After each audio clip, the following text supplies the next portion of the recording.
자전거 이용자가 굉장히 늘어났어요. 근데 95년도에도 2%고요. 자전거 교통수단 분담률이 지금도 2%예요. 작년에 1조를 갖다가 지원을 해줬거든요. 네. 전기 자동차예요. 네. 그럼 자전거에는 있느냐? 일어날 건 없어요.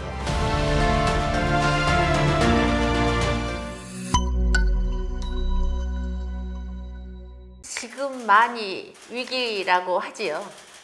위기라고 해서 많이들 걱정들도 합니다. 자전거가 대안이라고 생각을 하는데, 그래서 오늘 여러분들과 함께 오늘 그 해법을 이 자리에서 찾도록 하겠습니다. 아마 이 자전거 정책에 제가 생각할 때 제일 전성기가 아마 2010년부터 2015년까지 그때 이제 녹색 성장이라는 걸로 해서 이제 굉장히 국가 주도로 그때 인프라 확충이 이제 됐거든요. 근데 이제 그 이후에 국가 예산 지원이 이제 거의 없어져 버렸거든요. 그 이후에는 지자체별로 이제 추진이 되는 그런 상황이 되겠습니다. 그때부터는 2020년일까요? 그때가 이제 약간 침체기처럼 이제 최근에는 자전거를 타는 것이 이제 탄소 중립을 실제로 실천하는 부분이기 때문에 이게 질적으로 좀 이렇게 제도 개선 부분입니다. 자전거를 넘는 친환경 수단은 아직 개발된 게 없거든요. 그러면 자전거 정책이라는 거는 시기적으로 왔다 갔다 하긴 하지만 멈출 수 없는 그런 정책인 것 같고, 그렇다면 오히려 자전거에 대한 지원이 지금보다는 좀 더 있어야 되지 않을까라는 생각을 합니다. 그러니까 70년대까지만 해도 우리가 보면은 이제 자전거를 교통수단으로 생각을 했었던 거죠. 그 이후로 80년대에 되면서 우리가 이제 마이카 시대가 딱 하면서부터 자전거가 이제 교통수단에서 사라져 버렸어요. 그 뭐 시민들도 거의 이제 자전거 이용이 없다가 요새 이제 공유 자전거 같은 것이 나오면서 자전거 이용자가 굉장히 늘어났어요. 근데 한편으로는 그 95년도에 이제 자전거 법을 만들었는데 95년도에도 2%고요. 자전거 교통수단 분담률이 지금도 2%예요. 그러니까 전혀 어떻게 보면 교통수단 분담률은 늘어나지 않고 어떻게 보면 좀 줄었어요. 세종시가 계획도시다 보니까 그 인프라 구축이라든가 이게 가장 잘 돼 있는 도시로 저도 알고 있습니다. 그런데 세종시 같은 경우는 자전거로는 총 연장은 406km 정도 지금 구축이 되어 있습니다.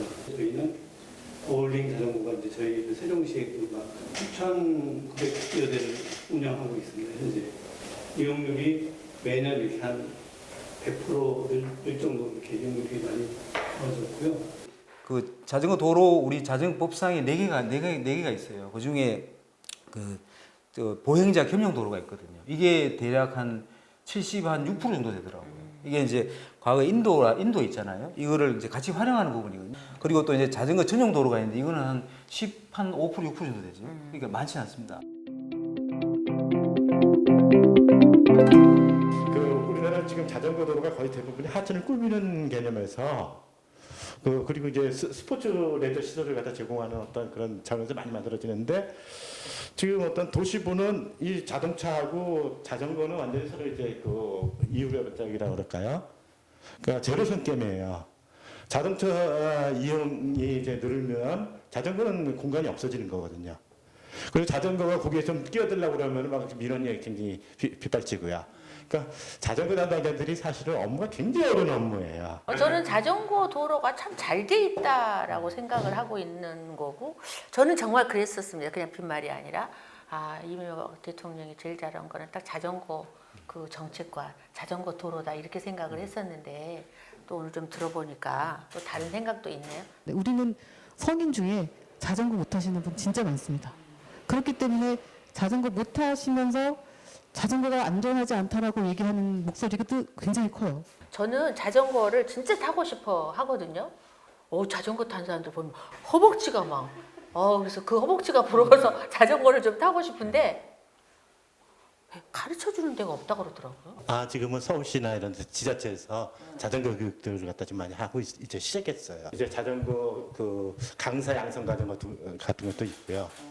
그리고 자전거 이제 교육 이수 인증 같은 것도 해주거든요. 그러면은 그것이 인증을 받으면은 이제 따릉이 같은 거 타는데 할인 혜택 같은 것도 있고요.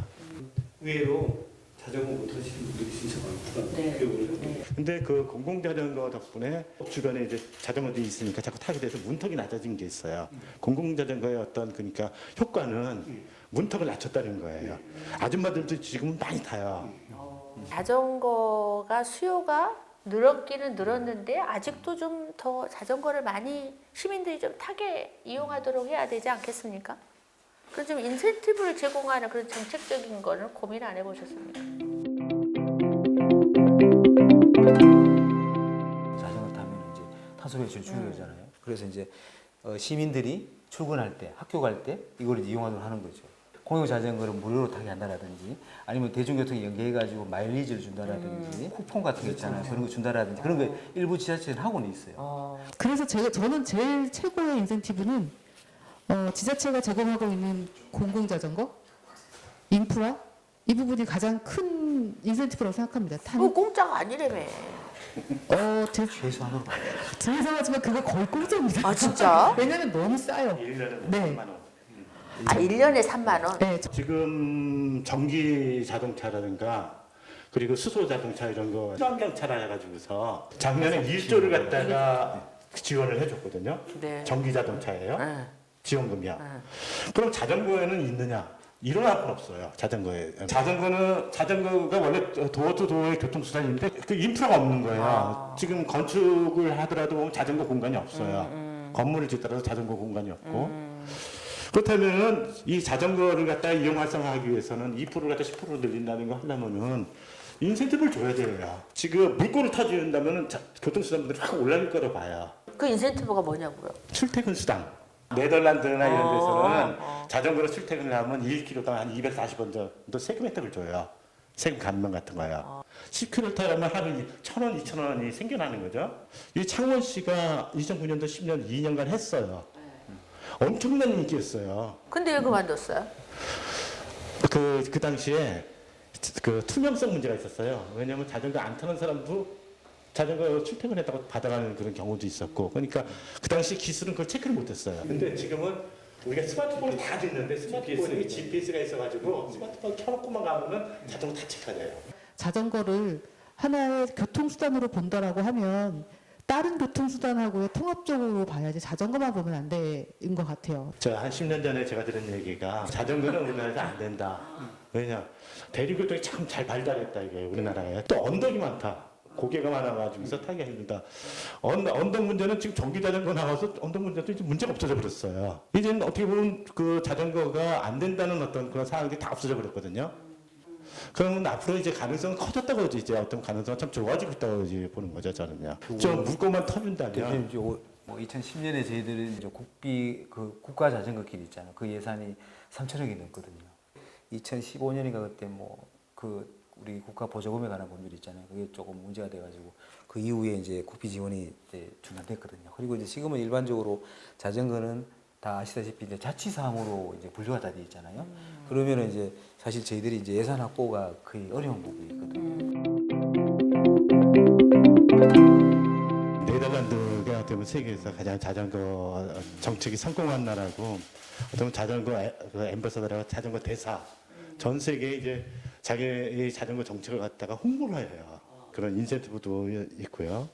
어떻게 보면 뭐 시민단체의 규모가 어마어마합니다. 말씀하신 대로 차의 수단 분담률을 억제를 해야 되거든요. 그러면 어떤 게 제일 우리에서 제일 좋은가 하면 일단 신호체계를 좀 바꿔야 됩니다. 서울도 분명히 자전거 전용 차로가 있는데 그런 부분을 자전거 우선 신호등 체계로 독일의 민스터시처럼 이렇게 좀 분류를 해서 자전거가 먼저 차보다 정지선을 앞에 가서 신호를 먼저 받게 하는 게 제일 좋지 않나라는 생각이 듭니다. 주차 정책에 대한 문제는 덴마크에서 좀 시행을 하고 있습니다. 이제 자전거 주차 도우미 정책을 활용을 하고 있는데 그 자전거 주차 도우미를 잘 활용을 해서 주차를 잘하고 이거 누구 건데? 이거 빨리 안 가져가세요? 뭐 이런 형식으로 일어난다면 참 방치된 자전거 문제도 좀 해결할 수 있고 무질서하게 좀 공유 자전거, 전동 킥보드가 문제가 있는데 이런 자전거 주차 도우미를 어떻게 지자체가 활용한다고 하면 되게 쾌적한 도로 환경도 조성되고 쾌적한 정주 여건도 조성될 것 같습니다. 제가 코로나 이전에 런던에 갔었는데 런던도 가고 캠브리지시에도 가고 갔었는데 그때 걔네들이 굉장히 자주 사용하는 정책 중에 하나가 신호등이더라고요. 자전거 우선 신호. 그래서 그거는 대도시에서 쓸 수 있는 방법인가도 고민해 보셔야 되는 거죠. 우리가 공공자전거의 가장 첫 번째 벤치마킹 한 데가 파리잖아요. 벨리브. 파리 벨리브인데 파리 벨리브에 처음에 굉장히 욕 많이 먹었죠. 파리 벨리브를 공공으로 풀었더니 그 자전거가 뭐 어디 유럽 어디 도시에서 발견됐다는 등 뭐 어디 고철로 나왔다는 등 이런 얘기 나왔었거든요. 근데 그런 부분을 지금 내가 성공이라고 평가받는 이유는 얼마나 뚝심 있게 지속 가능하게 아까 인센티브 말씀드렸는데 인센티브가 뚝심 있게 계속 지속 가능하면 계속 해야 되는데 그렇지 않으면 정말 지속 가능한 정책이 뭔지를 분석을 해야 쭉 진행돼서 끝까지 자전거 이용이 수송 분담률 아까 말씀하신 암스테르담 같은 경우는 30.4% 되잖아요. 수송 분담률이. 덴마크 코펜하겐 같은 경우는 20.4% 정도 되고 우리나라가 아까 말씀한 2%대인데 세종이 한 3% 정도 되는 거예요. 굉장히 높은 수준인데 한 40만 도시에 아까 말씀하신 여건이 잘 갖춰져 있기 때문에 그런 게 있거든요. 그 지금 자전거 담당자들이 지하철 가면요 1년에 한 번씩 바뀌거든요. 어떤 데는 6개월에 막 바뀌는 데도 있고 하니까 그 자전거 잘 모르는데 자전거 업무를 맡아요. 좀 감이 들려고 그러면 이제 보직 이동이 돼버리거든요. 순환 보직 때문에요. 고령 사회잖아요.